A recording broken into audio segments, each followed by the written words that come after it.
مولاي صل وسلم دائما ابدا على حبيبك Assalamualaikum warahmatullahi wabarakatuh.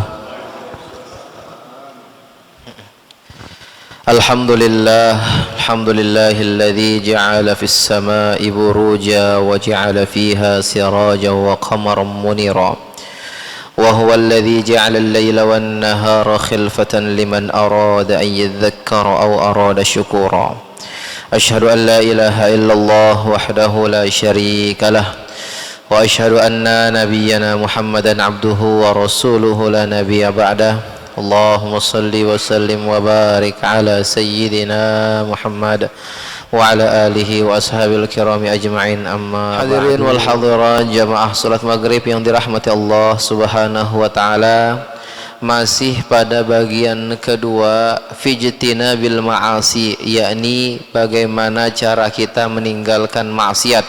Pada adabul udhun kemarin kita masuk atau kita bahas tentang adabul ain. Kita mengulang sedikit di mana pada adabul ain Imam Al-Ghazali rahimahullah mengingatkan kepada kita semua, fahfadha an arba'in, jagalah matamu dari 4 hal. Jagalah ia, yakni mata kita ini dari 4 hal. Yang pertama adalah antanzura biha ila ghairi mahramin, jaga mata kita ketika kita melihat kepada orang yang bukan mahram kita. Laki-laki melihat perempuan ataupun perempuan melihat laki-laki, ini harus kita jaga mata kita. Jangan sampai mata kita menikmati indahnya orang yang bukan mahram kita sehingga timbul syahwat, timbul nafsu di dalam dirinya. Nah, ini hati-hati dari mata. Ini yang pertama. Au ila suratin mulihatin wala bi syahwati nafsin. Ya, yang kedua adalah jaga mata kita ketika melihat gambar-gambar yang menarik, gambar-gambar yang indah. Wala bi syahwati nafsin, walaupun tidak dengan syahwat nafsu, tetapi mulihah ini adalah gambar-gambar yang memamerkan aurat, gambar-gambar yang terbuka dan sebagainya. Sekalipun ketika dipandang tidak timbul syahwat, tetapi itu merupakan gambar yang haram untuk dilihat. Gambar yang haram untuk dilihat. Yang ketiga, au tanzura biha ila muslimin bi'ainil ihtiqar. Hati-hati, jaga mata kita, jangan sampai kita melihat kepada muslim, sesama muslim, bi'ainil ihtiqar, dengan mata yang penuh penghinaan. Memandang muslim dengan mata yang penuh penghinaan di situ, ejekan, cacian, merendahkan. Nah, ini mata yang merendahkan. Wala tubtilu shadaqatikum bil manni wal adza. Ya, seperti misalkan kita mau sedekah, lalu yang datang ini kebetulan orangnya, mohon maaf, misalkan karena dia kekurangan, tidak ada kaki misalkan dan sebagainya, lalu kita pandang dia dengan pandangan yang hina. Kita sedekah tapi mata kita mengisyaratkan bahwa jangan dekat-dekat, sudah pergi saja. Ini hati-hati. Jangan sampai mata kita melihat kepada orang lain sesama muslim dengan tatapan pandangan kehinaan, tatapan pandangan yang merendahkan. Jangan. Ini yang ketiga. Yang keempat, au tattali'a biha ila aibi muslimin, atau jangan sampai mata kita gunakan hanya untuk melihat kepada aib orang muslim. Yang dicari memang oleh matanya adalah aib. Ini seperti mata lalat, kata para ulama. Karena lalat itu dimanapun dia diletakkan, yang dicari pasti kotoran. Sekalipun di taman bunga yang indah, yang dicari tetap kotoran. Di mana ada bau busuk, di mana ada sampah, di mana ada kotoran, disitulah lalat akan hinggap. Nah, ini lalat. Maka jangan sampai ini mata kita seperti mata lalat yang melihat orang hanya dari aibnya saja, hanya dari kekurangannya saja. Jangan.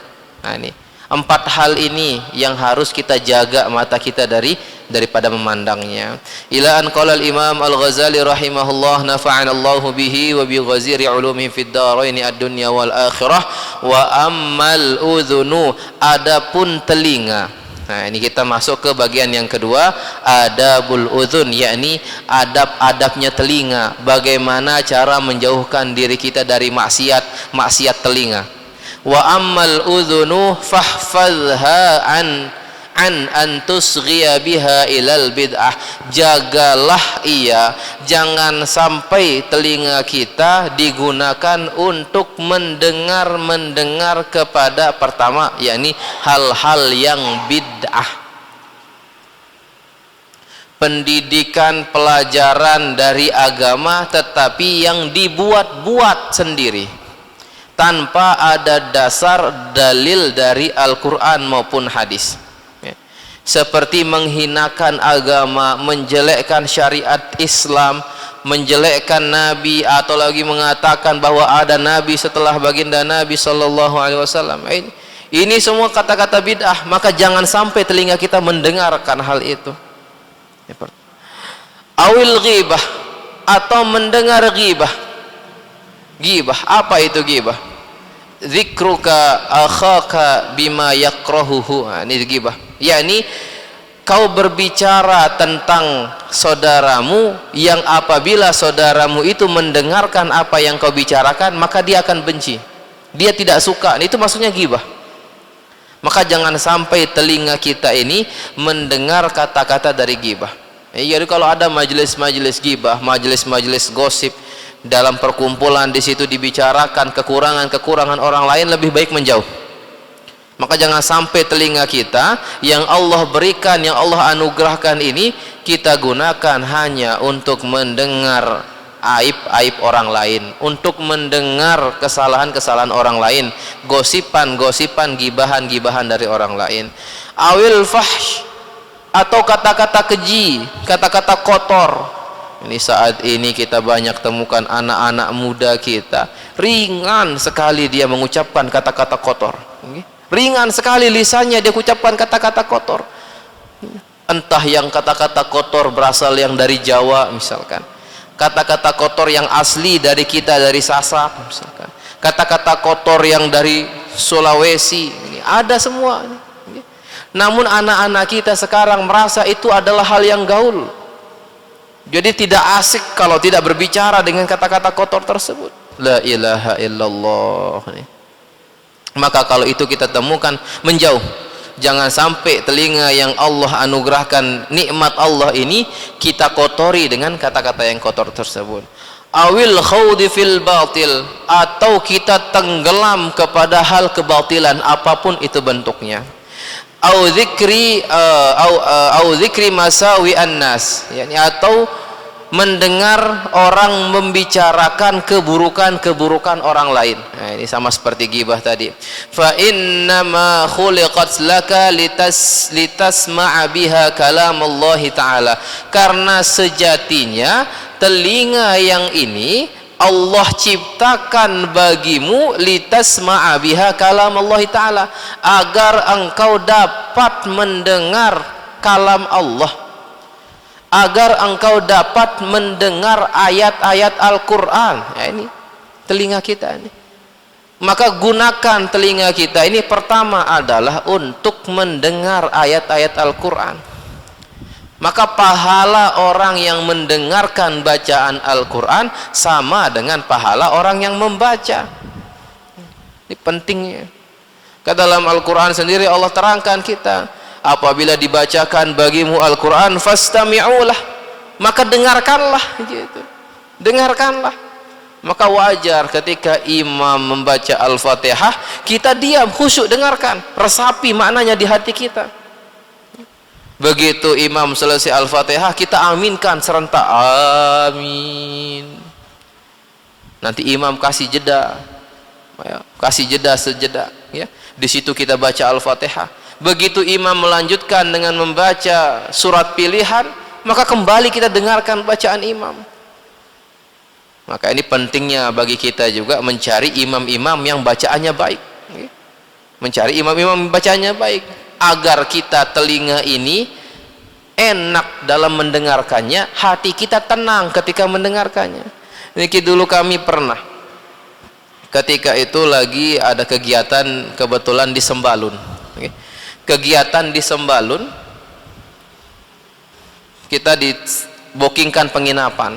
Begitu menjelang maghrib, kita antri kamar mandi dan sebagainya, karena Sembalun bega nyet, jadi agak ngone atlet, jadi milih ngulu nih. Akhirnya jamaah yang di bawah, kebetulan kami di penginapan ini gabung dengan orang-orang dari luar daerah. Di situ yang jadi imam Allahu a'lam orang mana, tetapi bukan dari kelompok kami, artinya bukan dari rombongan kami yang jadi imam. Begitu tiang turun sudah mulai sholat nih, sudah mulai sholat, baru tiang mau kelar sejadah, baca surat pilihan. Bismillahirrahmanirrahim. Ija jaa nasrullahi wal fath. La ilaha illallah. Buruk kelah sejadah, tayak malik ambil sejadah, naik lagi tiang ke kamar di atas. Ini pentingnya kita mencari imam yang baik. Belum selesai tiang masih dengarkan niki bacaannya, di rakaat kedua baca kul huwallah, tiang indeng niki dengarkan baik-baik. Bismillahirrahmanirrahim. Qul huwallahu ahad, Allahus samad, lam yalid wa lam yulad. La ilaha illallah. Kapan dia jadi panjang ayat ini?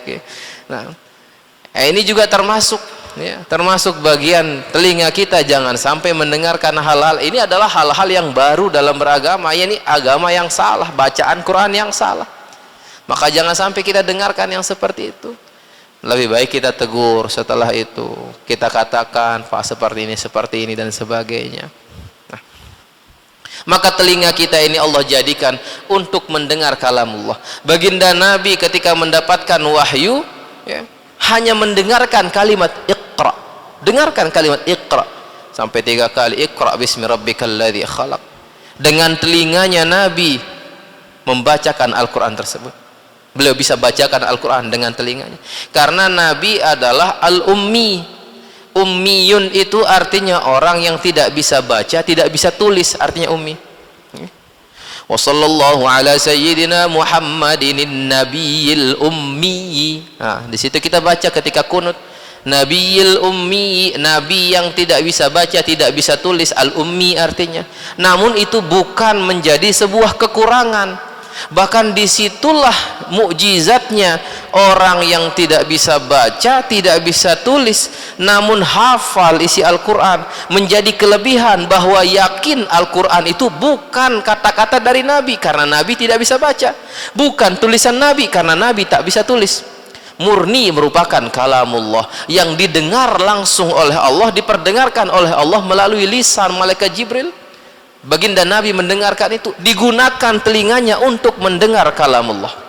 Maka itulah yang seharusnya kita lakukan. Pertama, yakni untuk mendengarkan kalamullah. Wa sunnata Rasulillah sallallahu alaihi wasallam. Yang kedua adalah untuk mendengarkan sunnah Nabi, hadis-hadis Nabi.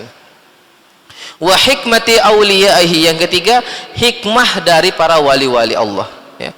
Ini hikmah daripada wali-wali Allah, yakni majelis-majelis taklim, termasuk para ulama-ulama kita. Hikmah yang beliau-beliau sampaikan, yang kandungan isi dari kata-katanya merupakan kandungan isi dari firman Allah dan hadis Nabi. Termasuk kitab yang kita baca ini merupakan kitab Imam Al-Ghazali, salah satu dari wali Allah lah kita katakan, atau ulama kita, guru kita, yang kita baca kitabnya, merupakan kandungan daripada Al-Quran dan hadis.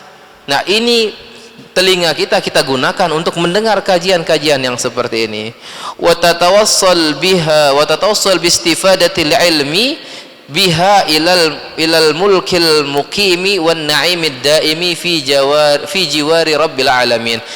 agar juga telinga kita manfaatkan untuk istifadatul ilm, mengambil banyak pelajaran dari ilmu-ilmu yang disampaikan oleh guru-guru kita, agar kita bisa sampai dekat dengan Allah, mendapatkan nikmat yang mukim, nikmat yang kekal abadi selama-lamanya, fi jiwari rabbil alamin, berada di sisi Allah subhanahu wa ta'ala.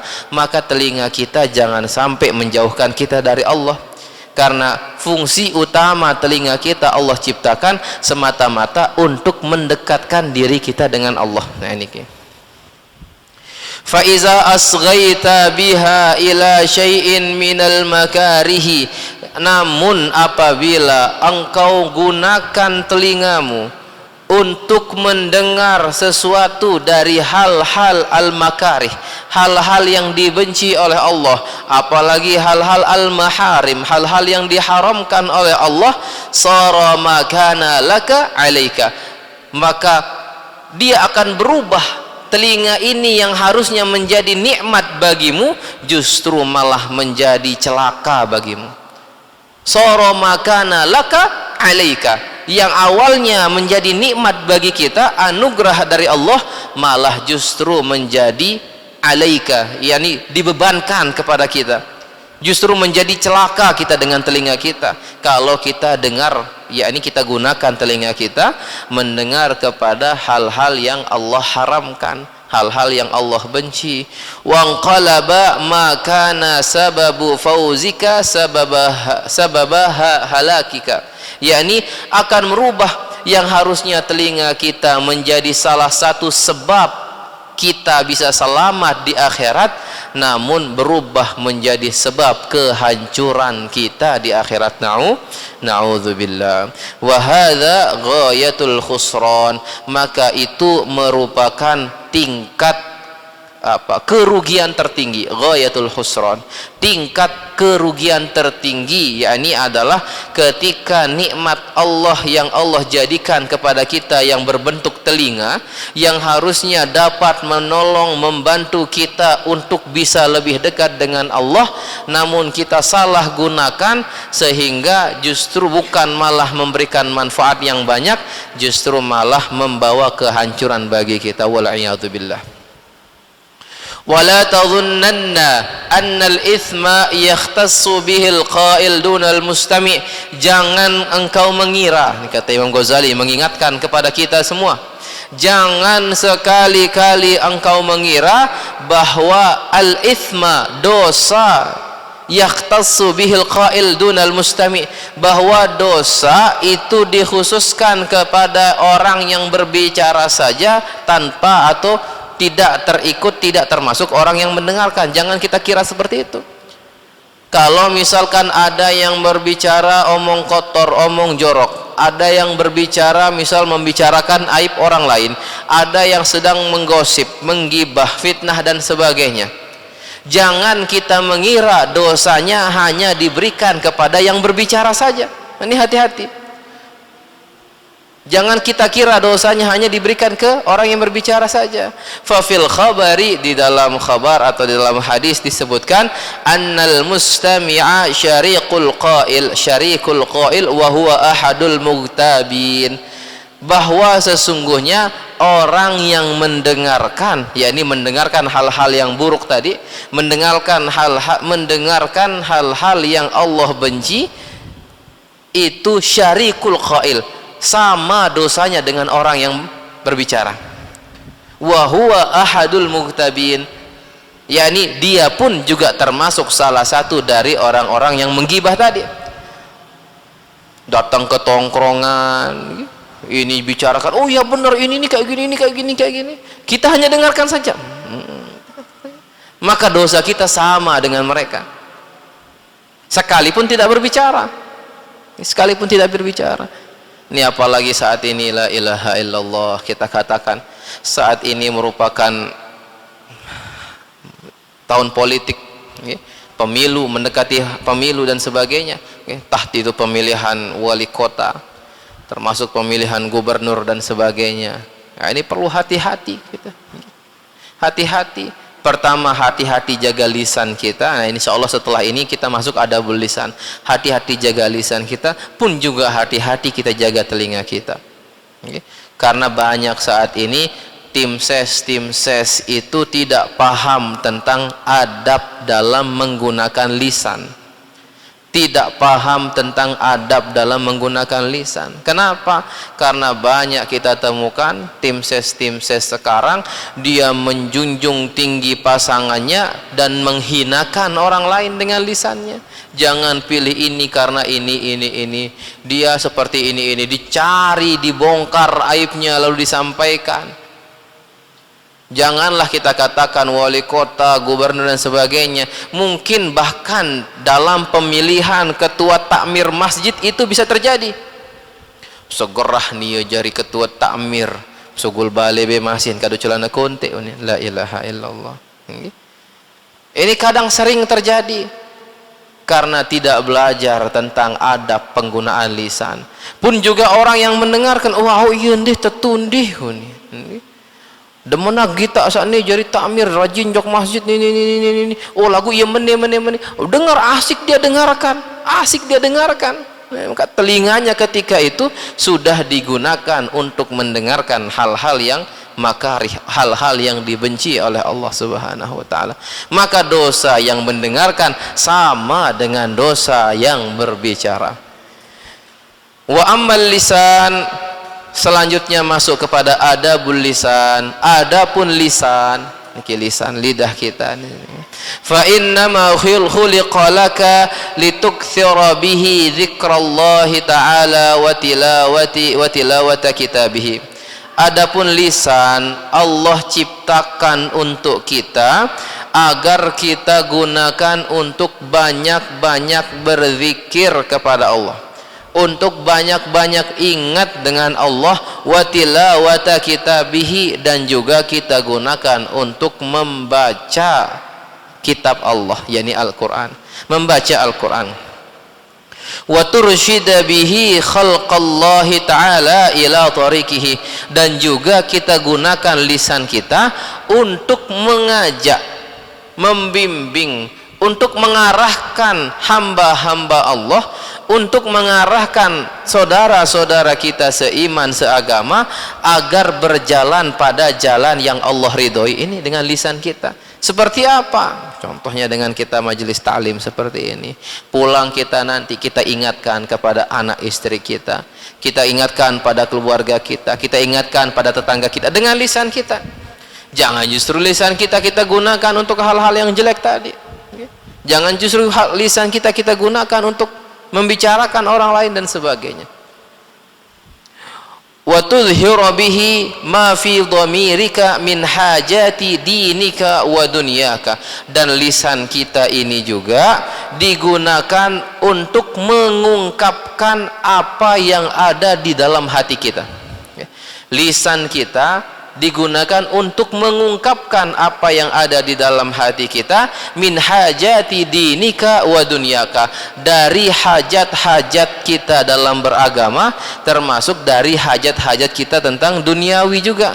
Tetapi hajat-hajat duniawi yang mendorong al-mu'inah laka ila yakni al-mu'inah ala dinika, hajat-hajat duniawi yang menolong kita untuk kepada akhirat kita, sama juga. Jadi tentu kita punya hajat duniawi, namun jadikan hajat duniawi kita adalah untuk menolong kita, membantu kita memenuhi hajat-hajat ukhrawi kita, hajat-hajat akhirat kita. Bahkan dalam syair disebutkan, innal kalama la fil fuadi wa innama ju'ilal lisanu 'alal fuadi dalila. Sesungguhnya kata-kata itu adanya di dalam hati. Innal kalama la fil fuad, kata-kata itu ya di dalam hati sesungguhnya. Wa inna ma ju'ilal lisanu 'alal fuadi dalila. Namun Allah jadikan lisan ini mengutarakan apa yang ada dalam hati. Sehingga niat itu dalam hati, namun oleh ulama-ulama kita diajarkan agar niat itu coba dilafazkan untuk menguatkan apa yang ada dalam hati. Maka kita sebelum sholat, usolli fardhal maghribi thalatha raka'atin mustaqbilal kiblati adaan ma'muman lillahi ta'ala. Itu adalah kata-kata yang diucapkan oleh hati, namun tidak bisa didengarkan dalam hati. Maka Allah jadikan lisan kita ini untuk mengutarakan apa yang terbesit di dalam hati, termasuk seluruh hajat dunia ataupun hajat akhirat. Kembali lagi, hajat dunia itu adalah hajat-hajat yang menolong kita menuju hajat akhirat. Maka kata-kata yang keluar dari lisan kita adalah kata-kata yang baik, karena kata-kata yang baik merupakan kata-kata yang menolong kita menuju akhirat. Man kana yu'minu billahi wal yaumil akhir falyakul khairan aw liyasmut. Dalam hadis disebutkan, siapa saja yang merasa mengaku dirinya beriman kepada Allah dan Rasulnya dan beriman kepada hari akhir, yakin percaya dengan hari akhir, falyakul khairan aw liyasmut, hendaklah dia berkata-kata yang baik. Kalau memang tidak bisa keluar kata-kata yang baik dari lisannya, auliyasmut, hendaklah dia diam. Ketika ada pertikaian, pertengkaran, emosi memuncak, khawatir ketika dia buka mulutnya keluar kata-kata yang menghinakan, keluar kata-kata yang mencaci, keluar kata-kata yang tidak diharapkan, maka di situ lebih baik kita diam. Falyakul khairan aw liyasmut. Ucapkan kata-kata yang baik. Namun susah sekali kita katakan yang baik. Mungkin ada orang, entah siapa, mungkin keluarga kita atau siapapun, yang mengecewakan hati kita, mengkhianati kita, menzolimi kita, sampai ingin keluar kata-kata yang buruk dari lisan kita. Atau ketika kita ingin berkata-kata yang baik, sulit kepada dia. Kita mau ucapkan terima kasih kepada orang yang baik sama kita, mudah. Namun orang yang menzolimi kita, menghina, mengejek, mencaci kita, lalu kita ucapkan terima kasih dan sebagainya, itu sulit sekali, sulit. Kalau memang sulit berkata-kata yang baik seperti itu, lebih baik kita diam. Karena kalau kita khawatir, karena kalau kita tidak diam, kita buka mulut, keluarlah kata-kata yang buruk tadi. Nah ini, hadirin wal hadirat yang dirahmati Allah subhanahu wa ta'ala. فَإِذَا إِسْتَعْمَلْتَهُ فِي غَيْرِ مَا خُلِقَ لَهُ فَقَدْ كَفَرْتَ نِعْمَةَ اللَّهِ تَعَالَى فِيهِ. Maka apabila engkau gunakan mulutmu kepada sesuatu yang memang mulut itu dirancang oleh Allah untuk mengutakan yang baik, namun kau gunakan untuk mengatakan hal-hal yang tidak baik, faqad kafarta ni'matallahi ta'ala fihi, maka engkau sudah kufur. Kafarta, engkau kufur. Ini bukan berarti kafir, keluar dari ajaran Islam, tetapi kita sudah mengkufuri nikmat Allah. Kita kufur terhadap nikmat Allah yang Allah berikan kepada kita. Syukur kita masih bisa berbicara. Coba kita lihat, temukan saudara-saudara kita sesama muslim, ada yang tidak bisa bicara, entah karena sakit, bawaan dari kecil, cacat dan sebagainya. Maka syukur. Nah, bentuk syukur kita kepada Allah atas lisan yang Allah berikan adalah dengan tadi, pertama kita gunakan untuk zikir kepada Allah, yang kedua kita gunakan untuk banyak membaca Al-Quran, kitab-kitab Allah, ya, yang ketiga kita gunakan untuk mengajak kepada kebaikan. Dalam Al-Quran Allah berfirman, kuntum khaira ummatin ukhrijat linnas, kalian adalah sebaik-baik manusia, kata Allah. Jadi kita ini umat baginda Nabi adalah umat yang terbaik. Allah sendiri yang memberikan label, cap, stempel kepada kita bahwa kita adalah umat terbaik. Namun tidak serta-merta kita bangga, tidak. Ada syarat-syaratnya. Apa syarat-syaratnya? Di antaranya, kuntum khaira ummatin ukhrijat linnas ta'muruna bil ma'ruf tanhauna 'anil munkar wa tu'minuna billah. Minimal 3 ini syaratnya. Kita akan jadi umat terbaik ketika kita gunakan lisan kita atau apapun yang Allah berikan nikmat dari tangan kita, kaki kita. Pertama adalah untuk ta'muruna bil ma'ruf. Ayo kita sama-sama mengajak kepada kebaikan. Yang masih belum sholat, kita ajak untuk sholat tanpa harus kita menghinanya. Wah, kamu tidak sholat, neraka tangan. Islam tidak mengajarkan kita seperti itu. Ajak kepada kebaikan, ayo kita sholat, ayo kita ngaji. Wa tanhauna 'anil munkar. Tidak hanya mengajak kebaikan, kita juga mengajarkan mencegah kepada kemungkaran. Jangan lakukan ini. Udah yang bajang-bajang, jangan minum minuman keras, jangan main judi, jangan main game terus sampai lupa sholat, jangan main slot, ya. Karena termasuk judi online dan sebagainya. Wa tu'minuna billah, beriman kepada Allah. Ini 3 syaratnya. Itu bisa terlaksana dengan mudah, yakni dengan kita lisan tadi. Wa tursyida bihi khalqallahi ta'ala ila tariqihi. Maka dengan lisan kita itu memberikan jalan petunjuk kepada makhluk-makhluk Allah, yakni kepada saudara kita sesama muslim untuk berjalan pada jalan yang Allah ridhoi, jalan yang Allah tentukan, yakni jalan hak, jalan kebenaran. Namun dengan kata-kata yang lembut. Kalau kita melihat kepada sejarah Nabi Musa alaihi salam, Allah perintahkan untuk pergi kepada Fir'aun. Ketika itu Nabi Musa termasuk orang yang agak belibet dalam berbicara, susah mengutarakan kata-kata, sehingga Nabi Musa mohon sama Allah, ya Allah, arsil ma'aya Harun, ya Allah, kirimlah denganku Harun, Nabi Harun, karena layan toliku lisani, kata Nabi Musa, lisan saya itu tidak bisa berkata-kata yang lancar, yang bisa dengan mudah vokal, kurang vokal gini, mengaku. Akhirnya Nabi Musa diperintahkan pergi bersama Nabi Harun ke Fir'aun. Nabi Musa dan Nabi Harun merupakan nabi dan utusan Allah, sedangkan Fir'aun ini merupakan musuh Allah, ini musuh yang nyata. Ini Fir'aun ini, musuh yang benar-benar durhaka kepada Allah.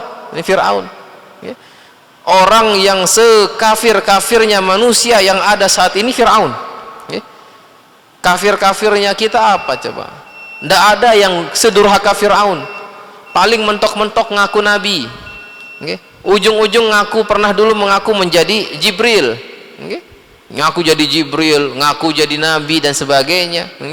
Belum lama ini kan kita juga dengarkan ngaku jadi nabi, bisa bahasa semut dan sebagainya, la ilaha illallah. Nah, sedangkan Fir'aun langsung ngaku jadi Tuhan. Ini lucu, ya. Fir'aun ngaku jadi Tuhan, durhakanya luar biasa. Tapi coba apa kata Allah kepada Nabi Musa dan Harun? Idhaba ila fir'auna innahu tagha. Wahai Musa, wahai Harun, pergi ke Fir'aun, dia sudah melampaui batas. Faqula lahu qawlan layyinan la'allahu yatadhakkaru aw yakhsha. Katakanlah kepada Fir'aun, kata Allah, katakanlah kepada Fir'aun dengan kata-kata layyinan, kata-kata yang lemah lembut, kata-kata yang halus. Layyin itu kata-kata yang halus. La'allahu yatadhakkaru aw yakhsha, mungkin dengan itu dia bisa ingat kepadaku atau minimal dia takut kepadaku. Namun menariknya adalah Nabi Musa yang merupakan nabi dan utusan Allah datang ke Fir'aun yang merupakan manusia paling durhaka kepada Allah. Allah tetap perintahkan beliau berdua untuk mengatakan atau mengingatkan Fir'aun dengan kata-kata yang baik. Ini kadang kita bukan nabi, kita bukan rasul, ngomongnya juga bukan sama Fir'aun, masih sesama muslim, tetapi kasarnya luar biasa, tetapi kotornya omongan kita luar biasa. Nah, ini maka perlunya kita menjaga lisan kita, pentingnya kita menjaga lisan kita, berkaca kepada ulama-ulama kita, berkaca kepada orang-orang soleh sebelum kita, berkaca kepada baginda Nabi, termasuk dengan nabi-nabi terdahulu, bagaimana mereka memperlakukan, berbicara dengan sesama manusia, luar biasa. Maka dalam menjaga lisan kita, mari sama-sama kita jaga lisan kita agar jangan sampai kita disebut sebagai orang yang kufur atas nikmat Allah karena kita tidak menjaga lisan kita dengan baik. Hadirin wal hadirat yang dirahmati Allah Subhanahu wa taala, insyaallah untuk adabul lisan kita akan lanjutkan pada pertemuan yang akan datang. Mudah-mudahan kita semua yang hadir dalam majelis ini tetap dalam lindungan Allah, dalam keadaan sehat walafiat, dan mudah-mudahan bisa tetap istiqomah kita dalam mempelajari agama-agama Allah semata-mata untuk mendekatkan diri kita semua kepada Allah Subhanahu wa taala. Bapak Ibu yang dirahmati Allah Subhanahu wa taala, ini yang dapat kami sampaikan pada pertemuan malam hari ini. Sekali lagi mudah-mudahan semua hajat, niat dan apa yang menjadi keinginan kita dapat diijabah dan terima oleh Allah Subhanahu wa taala. A'udzubillahi minasyaitonir rajim. Bismillahirrahmanirrahim. Alhamdulillahirabbil alamin wassalatu wassalamu ala asyrafil anbiya wal mursalin wa ala alihi wa sahbihi ajma'in. Allahumma la ilma lana illa ma 'allamtana wa 'allimna ma yanfa'una warzuqna 'uluman tanfa'una fid din wa dunya wal akhirah. Allahumma la sahla illa ma ja'altahu sahla wa anta taj'alul hazna wa su'ba idza syi'ta sahla. Allahumma ja'al jama'ana hadha jam'an mubarakan marhuma وتفرقنا من بعد هذا تفرقا موافقا حسنا معصوما. اللهم لا تدع لنا في مقامنا هذا ذنبا إلا غفرته ولا هما إلا فرجته ولا دينا إلا قضيته ولا مريضا إلا شفيته ولا جاهلا إلا علمته ولا معسرا إلا يسرته ولا حاجة من حوائج الدنيا والآخرة إلا يسرتها وقضيتها برحمتك يا أرحم الراحمين. ربنا هب لنا من أزواجنا وذرياتنا قرة أعين واجعلنا للمتقين إماما. ربنا آتنا في الدنيا حسنة وفي الآخرة حسنة وقنا عذاب النار. والحمد لله رب العالمين. وصلى الله على سيدنا محمد وعلى آله وصحبه أجمعين والحمد لله رب العالمين. سبحانك اللهم وبحمدك أشهد أن لا إله إلا أنت أستغفرك وأتوب إليك. ثم السلام عليكم ورحمة الله وبركاته.